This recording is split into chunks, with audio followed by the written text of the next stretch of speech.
के ही दिन 1943 में नेताजी सुभाष चंद्र बोस ने अंडमान में झंडा फहराकर भारत की आजादी का जयघोष किया था। आजादी के आंदोलन से जुड़े ऐसे पावन दिवस पर आज हम आजादी के अमृत काल के संकल्प को आगे बढ़ा रहे हैं। आज विकसित भारत के निर्माण को गति देने के अभियान को अयोध्या नगरी से नई ऊर्जा मिल रही है। आज यहां 15,000 करोड़ रुपए से अधिक के विकास कार्यों का शिलान्यास और लोकार्पण हुआ है। इंफ्रास्ट्रक्चर से जुड़े ये काम आधुनिक अयोध्या को देश के नक्शे पर फिर से गौरव के साथ स्थापित करेंगे। कोरोना जैसी वैश्विक महामारी के बीच ये कार्य अयोध्या वासियों के अथक परिश्रम का परिणाम है। मैं सभी अयोध्या वासियों को इन परियोजनाओं के लिए अनेक अनेक बधाई देता हूं। मेरे परिवारजनों, दुनिया में कोई भी देश हो, अगर उसे विकास की नई ऊंचाई पर पहुंचना है तो उसे अपनी विरासत को संभालना ही होगा। हमारी विरासत हमें प्रेरणा देती है, हमें सही मार्ग दिखाती है। इसलिए आज का भारत पुरातन और नूतन दोनों को आत्मसात करते हुए आगे बढ़ रहा। एक समय था जब यही अयोध्या में रामलला टेंट में विराजमान थे। आज पक्का घर सिर्फ रामलला कोई नहीं, बल्कि पक्का घर देश के 4 करोड़ गरीबों को भी मिला है।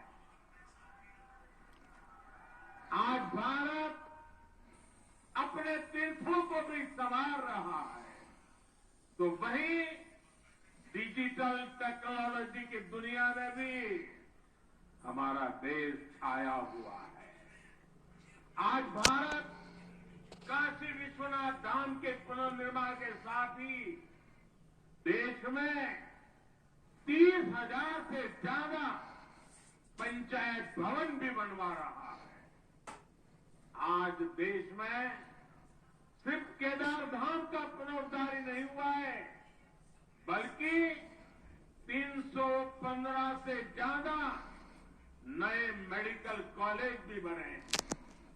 आज देश में महाकाल महालोक का निर्माण ही नहीं हुआ है, बल्कि हर घर जल पहुंचाने के लिए पानी की 2 लाख से ज्यादा टंकियां भी बनवाई है।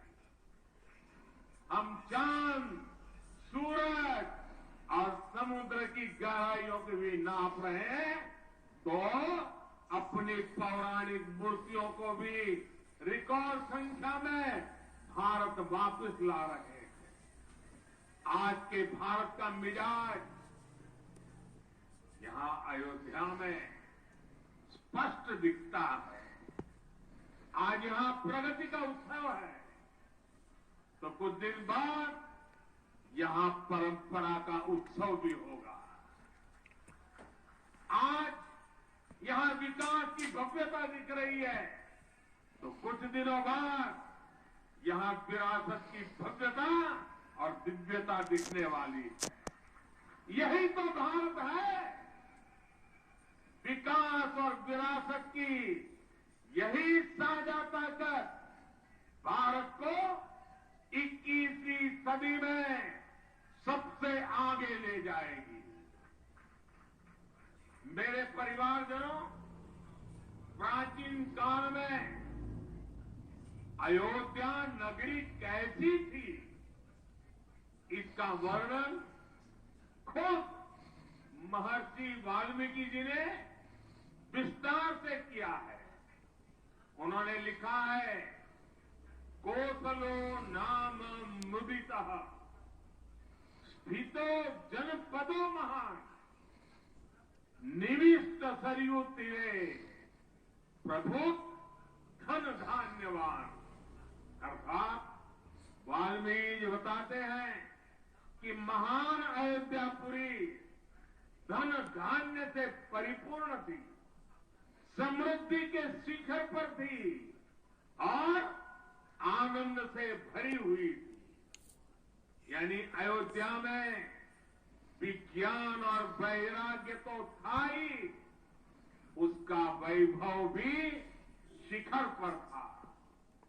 अयोध्या नगरी की उसी पुरातन पहचान को हमें आधुनिकता से जोड़कर वापस लाना है। साथियों, आने वाले समय में अयोध्या नगरी अवध क्षेत्र ही नहीं बल्कि पूरे यूपी के विकास को ये हमारी अयोध्या दिशा देने वाली है। अयोध्या में श्री राम का भव्य मंदिर बनने के बाद यहां आने वाले लोगों की संख्या में बहुत बड़ी वृद्धि होगी।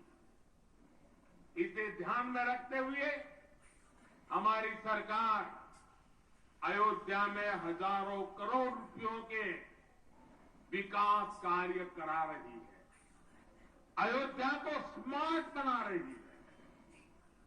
आज अयोध्या में सड़कों का चौड़ीकरण हो रहा है, नए फुटपाथ बन रहे हैं, आज अयोध्या में नए फ्लाईओवर बन रहे हैं, नए पुल बन रहे हैं।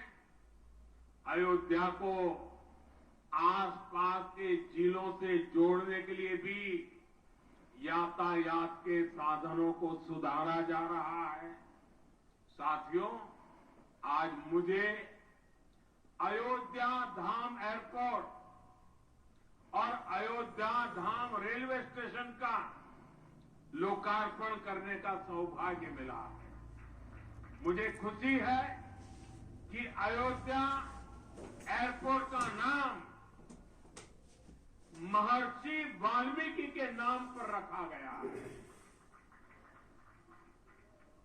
महर्षि वाल्मीकि ने हमें रामायण के माध्यम से प्रभु श्री राम के कृतित्व से परिचित करवाया।